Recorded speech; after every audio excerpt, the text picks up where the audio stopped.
The words hung in the air like a storm cloud, heavy with menace. That dress isn't leaving this house, and neither are you. Marcus froze in the hallway, his hand still raised to knock on his boss's door. He hadn't meant to eavesdrop, but now he couldn't unhear what was clearly a threat. As a single father who depended on this job to support his daughter, Marcus faced an impossible choice: walk away and pretend he heard nothing, or step into a situation that could cost him everything. If you're feeling that tension already, hit that like button and subscribe to our channel for more stories that explore the difficult choices good people make in challenging situations.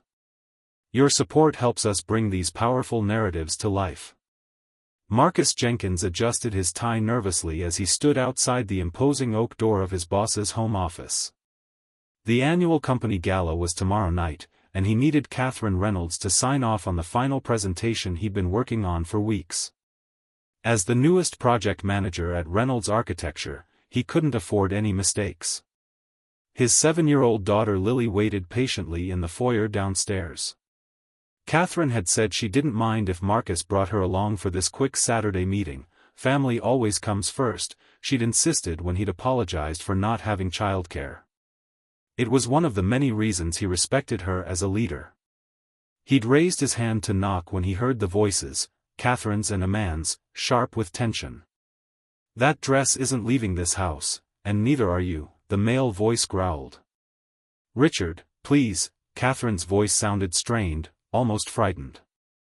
The gala is important. You're not embarrassing me again. Something crashed against a wall.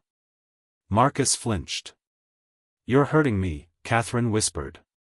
Marcus's heart hammered in his chest.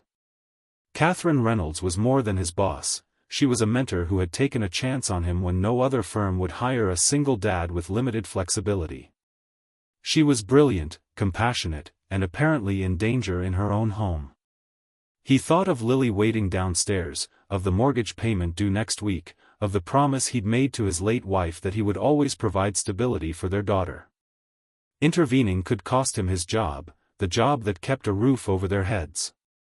But walking away wasn't an option he could live with. Marcus knocked firmly on the door. The voices inside fell silent. After a moment that stretched like taffy, the door swung open. Richard Reynolds, Catherine's husband and the firm's financial backer, stood there with a practiced smile that didn't reach his eyes. Marcus, isn't it? Catherine mentioned you'd be stopping by. His voice was smooth as polished marble, betraying nothing of the ugliness Marcus had overheard. Behind him, Catherine sat at her desk, her posture rigid. A vase lay shattered on the floor, flowers scattered like casualties. I'm sorry to interrupt, Marcus said, meeting Catherine's eyes. I brought those urgent documents you needed before Monday. It was a code, an offering, a lifeline. Catherine's eyes widened slightly. Yes, of course, she said, rising from her chair. Richard, we'll have to continue our discussion later. This project has a deadline. Richard's jaw tightened, but with Marcus as a witness, he merely nodded. We'll talk tonight, he said, the promise in his words unmistakable. As Richard left the room, Marcus felt sweat beading on his forehead. He'd inserted himself into something dangerous, and he had no idea what to do next. The presentation looks good, Catherine said loudly for Richard's benefit as she took the folder from Marcus. Then, in a whisper, thank you. Marcus lowered his voice. Ms. Reynolds, is everything okay? Catherine's professional mask slipped for just a moment, revealing exhaustion and fear beneath. It's fine. Just a disagreement about what I'm wearing to the gala. With all due respect, that didn't sound like a disagreement about fashion. Catherine glanced toward the door. Marcus, I appreciate your concern, but this is my personal life. It's complicated. I understand complicated, Marcus said gently. I've been raising Lily alone since she was 2. Catherine's eyes softened. How is she doing? She's downstairs, actually. She's doing great, she's resilient. Kids often are. He paused. Adults can be resilient too, when they need to be. Catherine turned away, straightening papers on her desk. The gala is important for the firm. We're unveiling the West Side project, and several potential clients will be there. Is there anything I can do to help? Marcus asked, knowing he was crossing a line but unable to stop himself. Catherine looked at him for a long moment. Just make sure your presentation is perfect tomorrow. The firm needs this contract. Marcus recognized a dismissal when he heard one. He nodded and turned to leave, feeling like he'd failed somehow. Marcus, Catherine called as he reached the door. Thank you for bringing your daughter today. It's good to be reminded that there's more to life than this house. The gala venue sparkled with crystal chandeliers and the glittering jewelry of Seattle's architectural elite. Marcus adjusted Lily's hair ribbon as they entered. He hadn't been able to find a sitter, and Catherine had assured him it was fine to bring her. Remember, sweetheart, this is a grown-up party. You have your books and your tablet for when you get bored. Lily nodded solemnly. At 7, she was already too accustomed to being the only child in adult settings. I'll be good, Daddy. I promise. Marcus spotted Catherine across the room, resplendent in a deep blue gown that complemented her silver hair. Richard stood beside her, his hand gripping her elbow as they spoke to a group of potential clients. Even from a distance, Marcus could see the tension in Catherine's smile. The evening progressed smoothly. Marcus's presentation on the West Side project was well received, and Catherine's design vision impressed the clients. Throughout it all, Richard remained at Catherine's side, his possessive hand never straying far from her arm or the small of her back. During a brief moment when Richard was cornered by a board member, Catherine approached Marcus at the bar. Excellent work tonight, she said, her professional tone belied by the way her eyes kept darting to where Richard stood. Thank you. The clients seemed impressed. Catherine nodded, then lowered her voice. I want you to know I've recommended you to lead the West Side project if we get it. Marcus blinked in surprise. I'm honored, but that's a senior position. You've earned it. Catherine's eyes found Lily, who was quietly reading in a corner. You're good with people, Marcus. You see them. That's rare in our industry. Before Marcus could respond, Richard appeared at Catherine's side. Networking with the junior staff, darling? How democratic of you. His words were light, but his grip on her waist was not.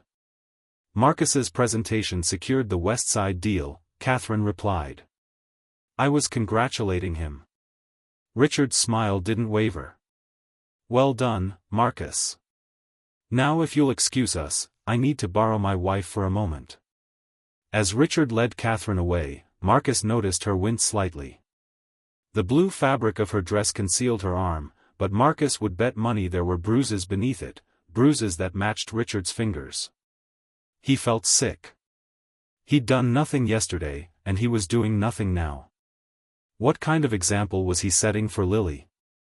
What kind of man was he becoming? Across the room, he saw Richard whisper something in Catherine's ear that made her pale. Then Richard was striding toward the exit, Catherine following like she was being pulled by an invisible string. Marcus made a decision. Lily, he said, kneeling beside his daughter.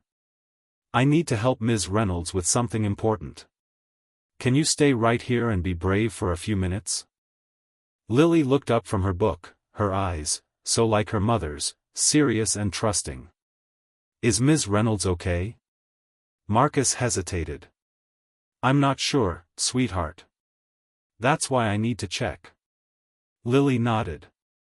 I'll stay right here. Promise. Marcus kissed her forehead and hurried toward the exit, catching up to Catherine and Richard in the parking garage. Ms. Reynolds, he called. I had a question about the presentation tomorrow. Richard turned, irritation flashing across his handsome features. For God's sake, can't it wait until Monday? Catherine looked at Marcus with a mixture of confusion and something like hope. Actually, sir, Marcus said, addressing Richard directly, I was hoping to speak with both of you. About what I overheard yesterday. The color drained from Richard's face. I don't know what you think you heard. I heard you threaten your wife, Marcus said quietly. And I saw you hurt her. Richard's expression hardened. You're fired. Clean out your desk on Monday. Richard, no, Catherine protested. Marcus is our best project manager. He's nothing, Richard spat. And if he knows what's good for him and his little girl, he'll forget whatever he thinks he heard. The mention of Lily sent a chill down Marcus's spine, but it also strengthened his resolve. Mr. Reynolds, I recorded our conversation just now, Marcus lied, his phone held up. If anything happens to me or my daughter, or if Ms. Reynolds shows up with any more unexplained injuries, this goes to the police. Richard's face contorted with rage. You wouldn't dare. I built that firm. I own half of downtown. Richard, Catherine said, her voice stronger than Marcus had heard it in days. It's over. Richard turned to her, incredulous. What did you say to me? I said it's over. I'm not going home with you tonight. Or ever again. Richard lunged toward Catherine, but Marcus stepped between them. Don't, Marcus warned. There are security cameras everywhere in this garage. Richard looked up, noticing the cameras for the first time. His shoulders sagged as he realized he was cornered. This isn't over, he hissed at Catherine. You're nothing without me. No, Richard, Catherine replied, her voice steady despite her trembling hands. I designed every building that made you rich. I'm everything without you. Richard stormed to his car and peeled out of the garage, leaving Catherine and Marcus standing in the echoing concrete space. Are you okay? Marcus asked. Catherine nodded, though tears had begun to stream down her face. I don't know what I'm going to do, she admitted. Where I'm going to go. One step at a time, Marcus said gently. First, let's get you somewhere safe for tonight. 3 months later, Catherine Reynolds sat in her new office, reviewing the plans for the West Side project. The divorce proceedings were ongoing, but with the evidence of abuse she'd finally documented and the testimony of colleagues who'd witnessed Richard's controlling behavior over the years, she'd secured a restraining order and maintained control of the firm. A knock at her door made her look up. Marcus stood there with Lily, both smiling. The contractors need final approval on the atrium design, Marcus said, placing the blueprints on her desk. Perfect timing. I just finished the revisions. Catherine smiled at Lily. And how are you today, Ms. Jenkins? Good. Dad says we can get ice cream after if I'm patient while you talk about boring building stuff. Catherine laughed. Boring building stuff pays for the ice cream, you know. As Marcus and Catherine discussed the project, Catherine marveled at how much had changed. She'd lost her marriage but regained her freedom. The firm was thriving under her sole leadership.